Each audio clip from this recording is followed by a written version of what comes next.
ថ្ងៃនេះមីងសឿនគាត់បានប្រាប់ឲ្យប្តីរបស់គាត់ចាប់មេមាន់មួយដើម្បីធ្វើម្ហូបប្តីរបស់គាត់ក៏បានធ្វើតាមប្រពន្ធគាត់ប្រើលុះគាត់ធ្វើមាន់រួចហើយគាត់បានលាងទុកដាក់យ៉ាងស្រួលរួចនិយាយថាម៉ែមីអូនមាន់បងធ្វើរួចហើយតើអូនចង់ធ្វើម្ហូបអ្វីដែរចាស់បងខ្ញុំគិតថាយកវាទៅដុតជាមួយទៅយងចេកព្រោះវាមានរសជាតិឆ្ងាញ់ចំណែកប្តីគាត់ក៏បាននិយាយទៅប្រពន្ធថាបងចង់ឲ្យអូនឆាគ្រឿងជាមួយគល់ស្លឹកគ្រៃវិញមីងសឿននៅដូច្នោះក៏យល់ស្របតាមប្តីរបស់គាត់ដោយសម្រេចចិត្តយកសាច់មាន់នោះទៅឆាគ្រឿងជាមួយគល់ស្លឹកគ្រៃមីងសឿនដើរសំដៅទៅក្រោយផ្ទះដកគួរស្លឹកគ្រៃរំដេងម្ទេសស្រស់រួចយកមកលាងទឹកឲ្យស្អាតចំណែកប្តីរបស់គាត់ក៏បានជួយកាប់សាច់មាន់ដាក់ក្នុងកញ្ច្រែងដើម្បីទុកឲ្យមីងសឿនជាអ្នកចម្អិនមីងសឿនហាន់គល់ស្លឹកគ្រៃហាន់រំដេងរួចរាល់ហើយគាត់ក៏ចាប់ផ្ដើមដាក់ចម្អិនដោយមានប្តីរបស់គាត់ជាអ្នកជួយបង្កាត់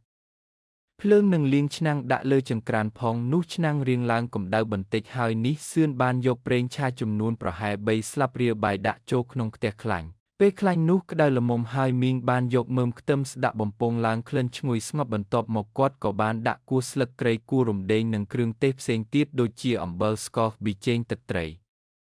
ដាក់បំពងចូលគ្នានៅក្នុងផ្ទះតែមួយរួចគាត់ដុតភ្លើងមួយសន្ទុះទើបគាត់ប្រាប់ទៅប្តីរបស់គាត់ថាបងគ្រឿងឡើងក្លិនឈ្ងុយហើយជួយហុចសាច់មាន់មកឲ្យខ្ញុំបន្តិចប្តីរបស់គាត់ក៏បានហុចកញ្ច្រែងសាច់មាន់នោះមកឲ្យប្រពន្ធមីងសឿនក៏ចាក់សាច់មាន់ដែលមានពណ៌លឿងរមៀតនោះចូលទៅក្នុងឆ្នាំងដែលធ្វើឲ្យផ្សាយក្លិននៃការឆាគ្រឿងសាច់មាន់នោះភីទៅដល់ផ្ទះអ្នកជិតខាងនិយាយពីតាសុកដែលមានផ្ទះនៅជាប់របងគ្នានោះបានធំក្លិនឈ្ងុយពីការឆាគ្រឿងសាច់មាន់នៅផ្ទះមីងសឿនគាត់ក៏លាន់មាត់ថាអាហើយផ្ទះពីណាគេនឹងគេធ្វើម្ហូបអីបានជីជួយខ្លាំងម្ល៉េះ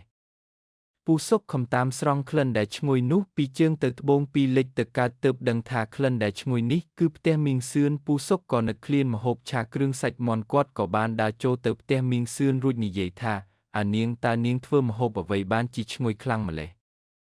ពេលនោះមីងសឿនក៏បានឆ្លើយទៅពូសុកថាចាស់ពូខ្ញុំឆាគ្រឿងគល់ស្លឹកគ្រៃជាមួយសាច់មាន់ទើបវាមានក្លិនឈ្ងុយបែបនេះមីងសឿនឆ្លើយជាមួយពូសុកបណ្ដាក៏យកវែកទៅដួសសាច់មាន់មួយដុំនិងទឹកបន្តិចដើម្បីភ្លក់រួចគាត់ក៏លាន់មាត់ថាពិតជាមានរសជាតិឆ្ងាញ់មែនពូសុកឃើញដូចនោះគាត់ក៏និយាយទៅកាន់មីងសឿនថាអាក្មួយពូឃើញម្ហូបឆ្ងាញ់បែបនេះពូគិតចង់សុំផ្ញើទឹកមួយផ្ដិលចូលក្នុងសម្នេះផងដល់ពេលក្មួយក៏កូឆ្អិនពូសុំដួសយកតែទឹកនេះទេតើបានដែរទៅក្មួយ